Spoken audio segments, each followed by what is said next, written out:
Quand j'étais petit, je n'étais pas grand. Quand j'étais petit, dans le jardin de mes parents, je trouvais de temps en temps des fourmis par terre. Hein. J'étais tout le temps en train de fouiner au sol pour regarder des trucs. Je passais mon temps dans le jardin de mes parents à gratouiller un peu partout. Et il s'avère que de temps en temps, au printemps et en été, je pouvais trouver des fourmis volantes. Alors moi, les fourmis volantes, je croyais que c'était une espèce spécifique, que c'était... Quand j'étais petit, j'étais persuadé que les fourmis volantes, c'était des fourmis volantes, hein, tout simplement. C'était vraiment un peu comme les poissons volants, une espèce à part entière. Et des dizaines d'années plus tard, je me suis levé un matin, je me suis réveillé comme ça, j'ai ouvert les yeux, je ne sais pas qu'est-ce qui s'est passé dans ma tête, et je me suis dit, alors j'ai appelé ma femme, Célie, Célie. Et elle était en train de dormir, elle me fait quoi? Et je lui dis, j'ai envie de faire un élevage de fourmis. Elle m'a dit, écoute, calme-toi, recouche-toi, rendors-toi, t'as fait un mauvais rêve et on n'en parle plus jamais. Et en fin de compte, je me suis réveillé après et j'ai dit, j'ai envie de faire de l'élevage de fourmis. Je suis allé sur internet, j'ai tapé déjà, est-ce que c'était possible en France de faire de l'élevage de fourmis? Est-ce qu'il y a des gens qui ont pensé à ça? Est-ce qu'il y a des gens qui se sont dit, pourquoi on ne ferait pas de l'élevage de fourmis en captivité? J'ai tapé ça sur internet et là, déclic. Je me suis rendu compte que je n'étais pas le seul qui avait eu cette idée, ce qui est totalement normal et logique, et qu'en fin de compte, il y a beaucoup de monde qui font l'élevage de fourmis. Il y a des forums, il y avait des émissions à la télé, il y avait des... Oh, j'étais comme un fou, je dis c'est pas possible, on peut le faire, il y a des trucs de dingue, il y a des espèces de fous, mais c'est un truc de malade. Et ensuite, quelques temps plus tard, j'ai acquis ma première fondation. Et après, quand on se lance dans la myrmécologie, non seulement on devient accro, mais le pire dans l'histoire, on est tout le temps dehors en train de regarder par terre. Et maintenant, ces fourmis volantes que tout le monde chasse, que beaucoup de gens achètent des produits pour les faire dégager, et bien tous les gens qui sont dans la myrmécologie, eux, recherchent les fourmis volantes. Parce que les fourmis volantes, c'est ce qui va vous aider à faire une fondation chez vous pour rien du tout. Générique.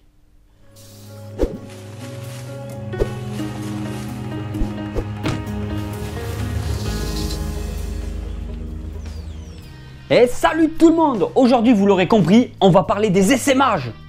J'ai fait quelques recherches pour vous, j'ai pris des notes, donc il y a la feuille, vous la voyez pas, moi j'ai pris une feuille quand même avec des notes. Et on va parler donc des essaimages pas de toutes les espèces de France bien évidemment. Malheureusement, je suis resté sur des espèces françaises. Il y en a certaines que vous pourrez peut-être retrouver en Belgique ou en Suisse, comme par exemple les Myrmica rubra. Mais pour le reste, je suis vraiment désolé, je n'ai pas fait plus de recherches poussées pour les gens qui me suivent, mettons de la Belgique ou de la Suisse, ou par exemple même du Maroc, parce que j'ai vu que beaucoup de Marocains et de Marocaines me suivaient aussi sur ma chaîne YouTube. J'en suis d'ailleurs très ravi et ça me fait plaisir que des gens comme vous, que ce soit de d'autres pays, la Suisse, la Belgique, le Maroc, tout ça me suivent et s'intéressent progressivement aux fourmis. Petit clin d'œil aux Marocains qui ont peut-être une chance inouïe parce qu'ils ont des espèces peut-être beaucoup plus intéressantes qu'on peut trouver en France. Je ne sais pas exactement, mais c'est de la diversité et c'est de l'exotisme et ça me plaît. Après, pour la Suisse et la Belgique, vous pouvez retrouver, voilà, comme je l'ai dit, des Myrmica rubra par exemple, des Liasus niger par exemple. On dit Lasius. Mais moi, j'ai pris une mauvaise habitude d'il y a des années, des dizaines d'années en arrière, de dire Liasus ou Liasus. Liasus. Lasius, on dit, je crois. Je sais même plus. Lasius. On dit Lasius. Moi, je dis Lasius. Lasius.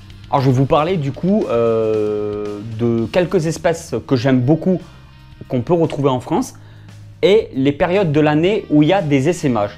Je vais vous expliquer un peu comment se passe un essaimage, pourquoi un essaimage et qu'est-ce qui fait que vous pourrez commencer, mettons, dans la myrmécologie tout parfaitement, gratuitement, avec juste un tube à essai, du coton et c'est tout simplement. Un tube à essai, du coton, c'est tout ce que vous avez besoin pour les 1 à 2 premiers mois de votre début dans la myrmécologie. J'ai fait une vidéo justement pour démarrer dans la myrmécologie, comment préparer un tube à essai.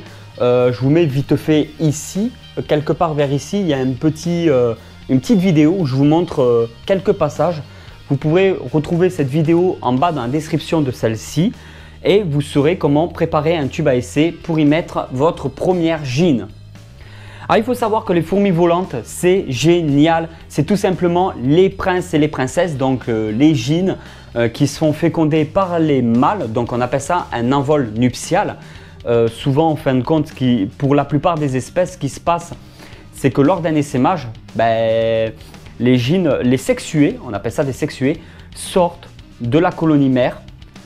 Il y a énormément de fourmis sur le sol, il y a énormément d'activité, énormément de stress aussi pour toute la colonie. C'est un moment très intéressant à pouvoir observer. Alors ce qui se passe, c'est que les sexués vont sortir, il y a les mâles et les femelles, du coup les gines, et on va appeler ça les sexués mâles, sortent et s'accouplent. Alors une gine va se faire accoupler par un mâle, 2 mâles, 3 mâles, 4 mâles, etc. L'objectif en fait c'est qu'elle remplisse sa spermatex. La spermatex c'est quoi? C'est une poche où se trouve le sperme des sexués mâles. Ensuite, la fourmi, elle, pour la plupart des cas, suivant les espèces, toujours pareil, je fais une petite généralité sur ce coup-là, ce qu'elle va faire, c'est qu'elle va chercher un endroit pour se cacher.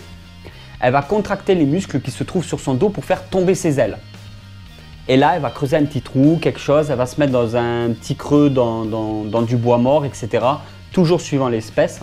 Il y a des espèces qui vivent dans le bois, des espèces qui vivent sur la terre, etc.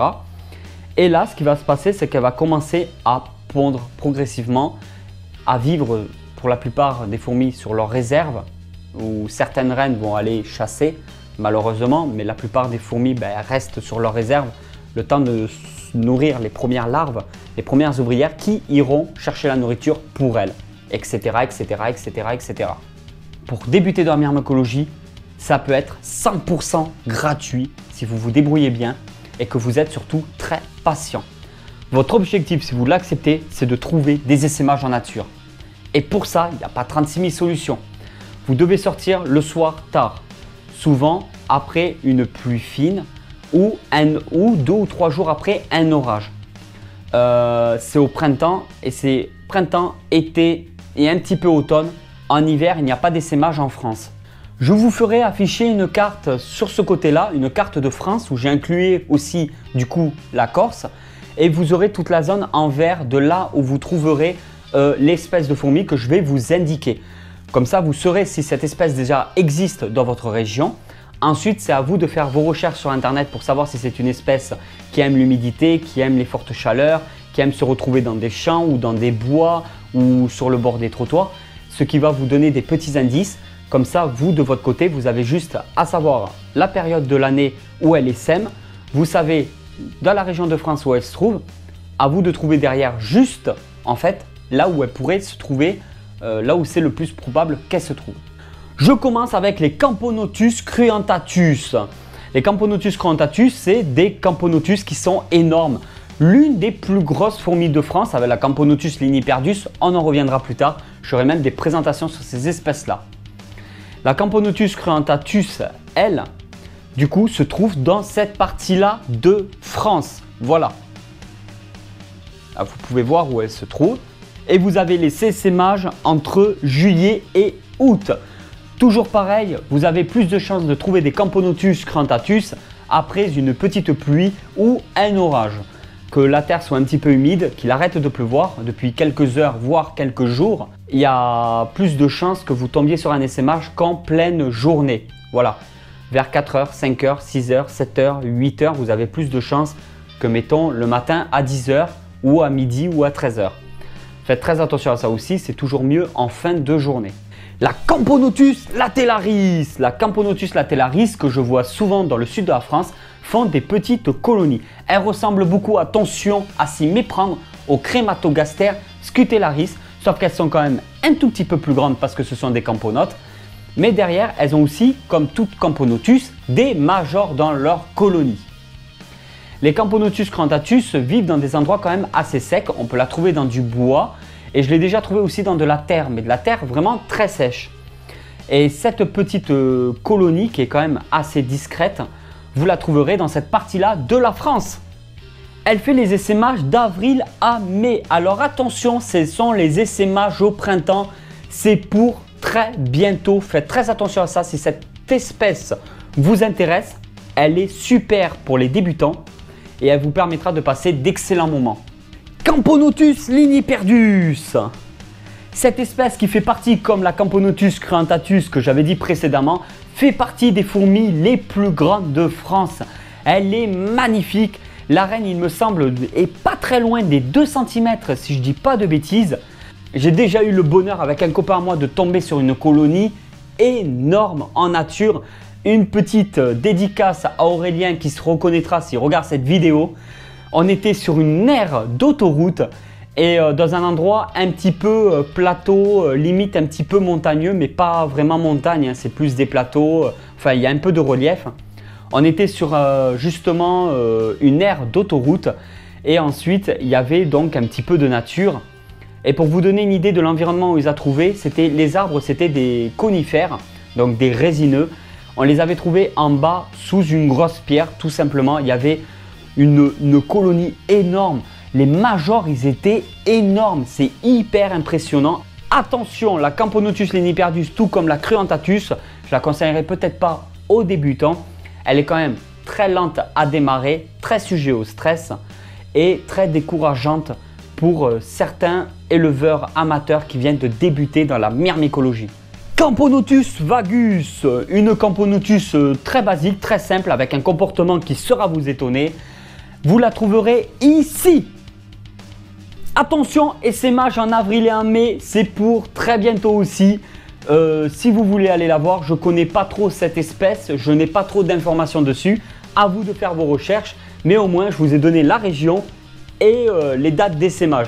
À vous derrière de trouver en avance les colonies dans la nature sans trop les embêter. Je ne vous dis pas de prélever dans les colonies, attention ça ne marche pas hein, en captivité. Hein. Vous prélevez des Camponotus en captivité, elles vont crever dans la colonie. Pour peu en plus que vous trouviez jamais la reine, vous allez détruire dans la colonie peut-être une colonie pour la redétruire chez vous en captivité. Attendez vraiment les essaimages, c'est toujours le mieux. Je suis totalement contre le pillage. Crématogaster scutellaris, août à septembre. Une superbe espèce de fourmi qui peut mettre beaucoup de temps à démarrer la première année et qui devient par la suite hyper prolifique. Des colonies, il me semble, quelque chose comme en moyenne 20 000 individus.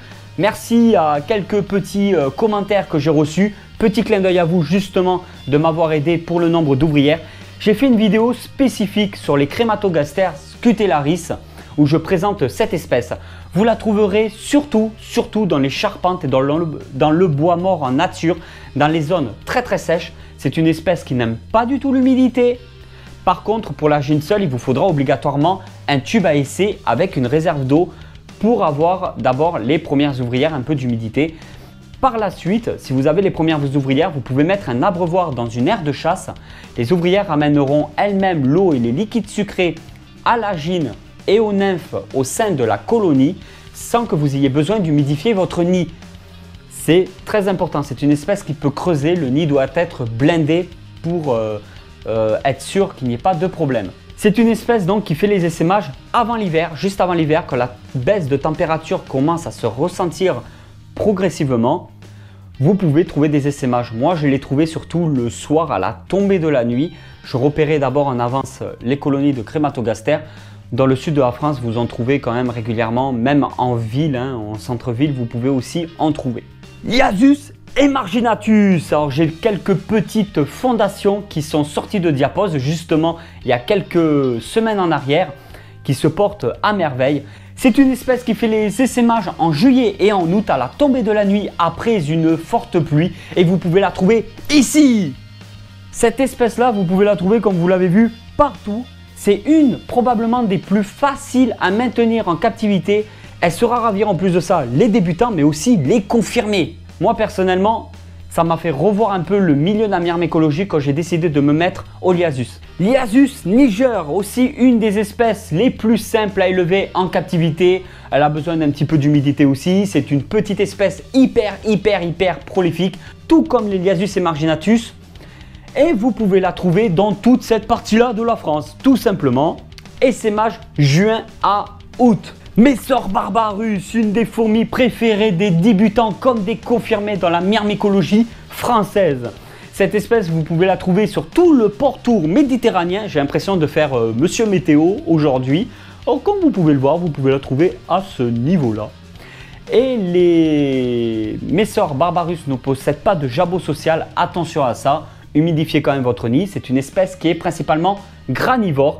Essaimage de septembre à novembre, juste avant l'hiver, vous l'avez compris, quand on commence vraiment à ressentir une baisse des températures, toujours après une pluie, vous pouvez en trouver. Les majors sont impressionnants en milieu naturel si vous les nourrissez bien en captivité. Sur des colonies matures, vous pouvez aussi avoir des majors vraiment impressionnants avec une belle tête bien rouge cerise, vraiment comme je les aime. C'est une espèce qui saura vous plaire et qui est vraiment en captivité presque parfait. Mesor capitatus, septembre à novembre, et vous la trouverez dans ce côté-là. Elle est très proche des Mesor barbarus, sauf qu'elles n'ont pas les têtes rouges pour la gine ou pour les majors.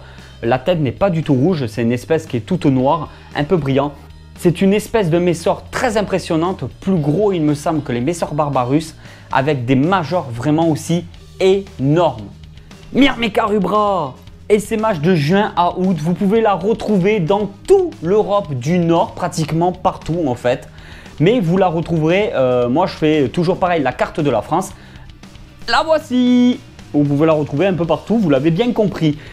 Cherchez plutôt les chemins un petit peu en bord de forêt, les endroits humides, un petit peu boisés, près d'un cours d'eau. Elle n'aime pas non plus les fortes chaleurs, 22, 24 degrés, c'est très bien. Attention parce que pour avoir des essaimages de cette espèce, ça va être peut-être un peu difficile parce que les essaimages se font entre guillemets un petit peu par bouturage. Pour trouver des gines comme ça qui se baladent, ça va être vraiment difficile. Renseignez-vous de votre côté, c'est une espèce vraiment très intéressante avec des colonies potentiellement immortelles. Voilà pour les Myrmica rubra. Phédole pallidula, attention à cette espèce là, championne de l'évasion. C'est pratiquement impossible, enfin je connais personne moi personnellement, je connais personne qui a réussi à maintenir une colonie mature, ça veut dire de 200 000 ouvrières, de Phédole pallidula sans avoir jamais eu d'évasion. Alors peut-être qu'il y en a et j'aimerais bien avoir leur adresse, mais moi personnellement je n'en connais pas qui ont réussi et c'est le challenge que je me suis fixé de réussir à maintenir une colonie mature sans aucune potentielle difficulté. Les Phédole pallidula, vous trouverez les essaimages de juin à août. De ce côté-là, plutôt sud de la France, comme vous pouvez le voir, elle aime les fortes chaleurs, mais attention, parce qu'elle aime aussi beaucoup l'humidité.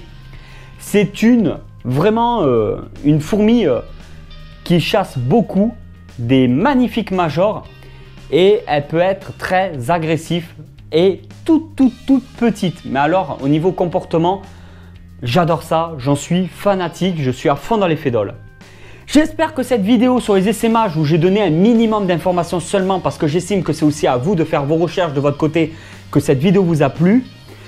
Si la vidéo vous a plu et que vous pensez qu'elle peut aider du monde justement dans la myrmécologie, n'hésitez pas à la partager. Moi, personnellement, vous me trouverez sur Facebook et vous me retrouverez sur Twitter. Et je vous dis à très vite pour une nouvelle vidéo sur la chaîne YouTube Snake Reptile. Allez tout le monde, ciao ciao!